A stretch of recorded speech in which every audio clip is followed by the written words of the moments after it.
Hello दोस्तों, आज मैं यस बैंक की बात करने वाला हूं। एक ऐसा स्टॉक जिसके अंदर हमें बिल्कुल भी तेजी देखने को नहीं मिली है, जबकि उनका बिजनेस भी लगातार एक्सपेंड हो रहा है, गवर्नमेंट का भी सपोर्ट है, आरबीआई भी बहुत अच्छे से सपोर्ट कर रहा है, लेकिन उसके बावजूद भी उस स्टॉक का प्राइस बढ़ नहीं पा रहा है। अभी गवर्नमेंट की एक कंपनी ने भी यस बैंक के साथ में एक बड़ी पार्टनरशिप भी करी है, और इस स्टॉक के अंदर तेजी आखिर क्यों नहीं बन रही है, उसकी असली वजह मैं आज आपके सामने रखने की पूरी कोशिश करूंगा। साथ ही साथ में अब हमें यस बैंक में किस तरह की स्ट्रेटेजी के साथ में काम करना चाहिए, किस तरह से हमें यस बैंक में अपना पैसा इन्वेस्ट करना चाहिए, ये स्टॉक आने वाले टाइम में हमें अच्छे रिटर्न्स दे सकता है या फिर ये 5-6 रुपए पर भी पहुंच जाएगा। ये सारी चीजें आज हम इस वीडियो के अंदर डिस्कस करने वाले हैं। यस बैंक से जुड़े सारे सवालों के जवाब आपको इस वीडियो के अंदर मिल सकते हैं। तो चलिए शुरू करते हैं इस वीडियो को। मैं सुमित आपका आपके अपने चैनल में बहुत बहुत स्वागत करता हूं। अगर आपने अभी तक हमारे चैनल को सब्सक्राइब नहीं किया है तो शेयर मार्केट से जुड़ी सारी अपडेट्स को पाने के लिए हमारे चैनल को अभी सब्सक्राइब कीजिए। सबसे पहले हम इसके आज के कारोबार पर थोड़ी नजर डाल लेते हैं। आज इस स्टॉक में लगभग 2% से ज्यादा की तेजी देखी जा सकती थी। ये स्टॉक हर निशान में ही आज अपनी क्लोजिंग देता है। लेकिन दोस्तों, साथ ही साथ में आज इसमें डिलीवरी में अगर कारोबार की हम बात करते हैं तो हमें काफी अच्छा दिखाई दे रहा है। लगभग इसमें 45% की हम इसमें डिलीवरी देख सकते हैं, लेकिन कारोबार का जो है इनका वॉल्यूम है वो थोड़ा सा कम है, जैसा कि यस बैंक में हमें देखने को मिलता है। लगभग 5.5 करोड़ से भी ज़्यादा शेयर्स का इसमें आज कारोबार देखने को मिला है। दोस्तों, इस स्टॉक के अंदर गिरावट की मुख्य वजह है इसमें बड़े बड़े फंड हाउसेस अपना प्रॉफिट बुक करके इसमें निकल भी रहे हैं। इसमें बिकवाली बहुत तेजी से हुई है। नीचे के लेवल पे लोगों ने खरीदा था 11 रुपए के आसपास जब ये था, और ऊपर के लेवल पे इसमें अच्छी खासी बिकवाली चल रही है। और बड़े बड़े एनालिस्ट का ये मानना भी है कि इस स्टॉक के अंदर गिरावट की सबसे बड़ी वजह ये भी रही है कि इस स्टॉक के अंदर बिकवाली बहुत तेजी से होती हमें दिखाई देती है जैसे ये थोड़े से ऊपर लेवल पर जाता है। और आप देखेंगे जब ये 16-17 के लेवल पर भी पहुंचेगा, इसमें फिर भी और तगड़ी बिकवाली हमें देखने को मिलेगी, और उसी के चलते इस स्टॉक के अंदर प्रेशर नजर आता है।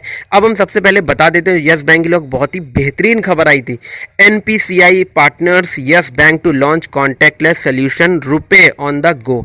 यस बैंक के साथ जो एनपीसीआई है उन्होंने एक पार्टनरशिप करी है। एक ऐसा कार्ड लेकर के आए हैं जिससे कि आपको कार्ड कैरी करने की जरूरत ही नहीं पड़ेगी। आपके फोन में वो रहेगा और आप बिना ही अपने कार्ड को कैरी किए आराम से शॉपिंग कर सकते हैं। ये भारत में पहली बार ऐसा हो रहा है किसी बैंक के साथ टाई अप में कि आप इस तरह से अपने कार्ड का यूज कर पाएंगे। तो ये एक बहुत बड़ी नई शुरुआत करने जा रहा है यस बैंक, जो कि national payments corporation of India उसके साथ में पार्टनरशिप के दौरान कर रहा है, जिसका बहुत बढ़िया फायदा आने वाले टाइम में यस बैंक को भी मिलेगा, क्योंकि यस बैंक के साथ में पार्टनरशिप में हो रहा है। और आजकल लोग वैसे भी गूगल पे, भीम एप्लीकेशन, इसके अलावा तरह तरह के पेमेंट एप्लीकेशंस का यूज करते हैं पेमेंट करने के लिए। कई बार डेबिट कार्ड वगैरह उनका मिस हो जाता है या कहीं रख देते हैं, नहीं मिलता है, तो अब उन सब से भी छुटकारा मिल जाएगा और ज्यादातर लोग इसका फायदा जरूर उठाएंगे, और जिसका फायदा हमें यस बैंक में भी आने वाले टाइम में होता हुआ दिखाई देगा।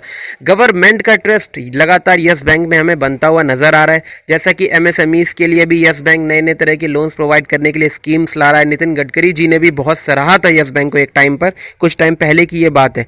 लेकिन यस बैंक के स्टॉक का प्राइस वहीं का वहीं चल रहा है। इसके साथ ही साथ में यस बैंक के जो चेयरमैन है सुनील मेहता, उन्होंने भी बहुत कुछ बताया है। उन्होंने भी बताया है कि लगभग 10 क्वार्टर के बाद में यस बैंक का परफॉर्मेंस काफी सुधरा हुआ हमें नजर आ रहा है। यस बैंक के जिस तरह से रिजल्ट्स आए थे, 207 करोड़ का लगभग का प्रॉफिट हुआ था। इसके साथ साथ यस बैंक में लोगों का ट्रस्ट बढ़ा है, यस बैंक में डिपॉजिट्स बढ़े हैं, यस बैंक की रिटेल लोन बुक भी दिनों दिन बढ़ती चली जा रही है।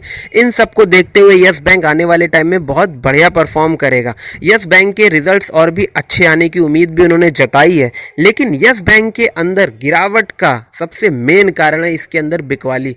ऊपर लेवल पर इसमें अच्छी खासी बिकवाली देखने को मिलती है, जिसके चलते यस बैंक में दबाव पड़ता है इसके स्टॉक के ऊपर। अब हम बढ़ते हैं अगली खबर की ओर। मैं आपको बता दूं, जो डीएचएफएल केस है उससे जुड़ी हुई ये खबर है। हुआ क्या था कि पिरामल ग्रुप ने बुधवार को यह ऐलान किया है कि दीवान हाउसिंग फाइनेंस कंपनी के अधिग्रहण का काम पूरा हो चुका है। कंपनी ने डीएचएफएल के लिए 34,250 करोड़ रुपए चुका दिए हैं। इस प्रक्रिया के तहत Piramal capital and housing finance limited का विलय डीएचएफएल में होगा। पिरामल इंटरप्राइजेज ने बताया कि डीएचएफएल के अधिग्रहण के लिए कुल 38,000 करोड़ रुपए चुकाए गए हैं। इसमें 34,250 करोड़ रुपए पिरामल कैपिटल हाउसिंग ने कैश किया है, जबकि 38,000 करोड़ रुपए के नॉन कन्वर्टिबल डिबेंचर्स इशू किए गए हैं। डीएचएफएल के लैंडर्स अपना 46% पैसा रिजोल्यूशंस के जरिए रिकवर कर रहे हैं।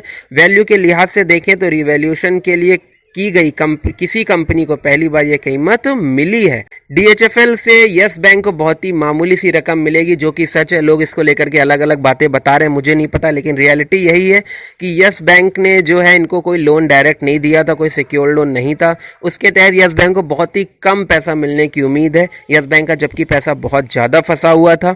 लेकिन और तरफ से अगर हम देखते हैं तो यस बैंक की NPA रिकवरी में बहुत तेज़ी हमें दिखाई दे रही है। पिछले साल इन्होंने 5,000 करोड़ से भी ज़्यादा पैसे की रिकवरी करी थी, और आने वाले टाइम में रिलायंस की तरफ से भी, जो कि अनिल अंबानी ग्रुप की है, हमें अच्छे खासी NPA की रिकवरी की संभावना लग रही है। हालांकि एक थोड़ी सी बुरी खबर आती हुई नजर आई थी, जैसा कि अनिल अंबानी ग्रुप की रिलायंस की तरफ से ये बात कही गई थी कि जो उनको DMRC से 7,100 करोड़ रुपए मिलने हैं, उससे वे अपने कर्जदाताओं का कर्जा चुकाएंगे। लेकिन DMRC ने अभी उस चीज़ के लिए मना कर दिया है, या कहा है कि भाई अभी हमारे पास इतना पैसा नहीं है, अभी हम नहीं दे पाएंगे, ऐसा कुछ हुआ है, जिसके चलते वो रिलायंस का जो प्लान था वो रुक गया है कुछ टाइम के लिए। लेकिन रिलायंस के जो अनिल अंबानी ग्रुप के लोग हैं, मैनेजमेंट, उन्होंने ये चीज़ क्लियर करी है कि हम अपने कर्जदाताओं का एक एक रुपया चुकाएंगे। इन सब के चलते यस बैंक में NPA की रिकवरी भी हमें आने वाले टाइम में और तेज़ी की संभावनाएं नज़र आ रही हैं, और हो भी रहा है।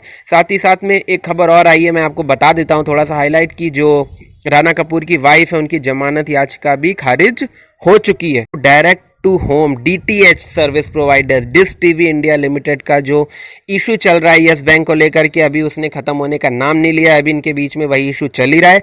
यस बैंक का कहना है कि भाई आप अपने बोर्ड ऑफ मेंबर्स को चेंज करिए, लेकिन अभी डिश टीवी जो है उसमें टाला मटोली लगा हुआ है कि अभी उसके लिए वो नहीं कर सकता है, या फिर EGM भी उन्होंने अपनी कैंसिल कर दी थी।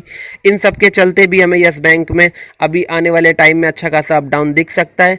यस बैंक के अंदर बहुत सारे रिटेल इन्वेस्टर्स का पैसा फंसा हुआ है। जो लोग यस बैंक में लॉन्ग टर्म में अपना पैसा होल्ड करके रखते हैं, उनको अच्छे प्रॉफिट की संभावनाएं नजर आ रही हैं, क्योंकि इनका परफॉर्मेंस, इनका बिजनेस ग्रो कर रहा है। अब इन्होंने अपने बिजनेस का एक्सपेंड करने के लिए बहुत सारे लोगों के साथ में डील्स करी हैं। टाटा के कॉमर्शियल व्हीकल्स में लोन प्रोवाइड कर रहे हैं। इसके साथ साथ उन्होंने जैसा कि NPCI के साथ भी कॉन्ट्रैक्ट किया है।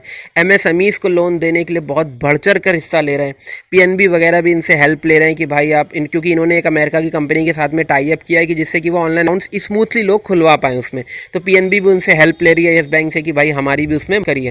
तो यस बैंक अपने बिजनेस को ग्रो करने के लिए लगातार प्रयासरत है, लगातार कोशिश कर रहा है कि हम किसी तरह से अपने आप को अच्छे पोजीशन पर ला पाएं, अच्छे बैंकों की श्रेणी में ला पाएं।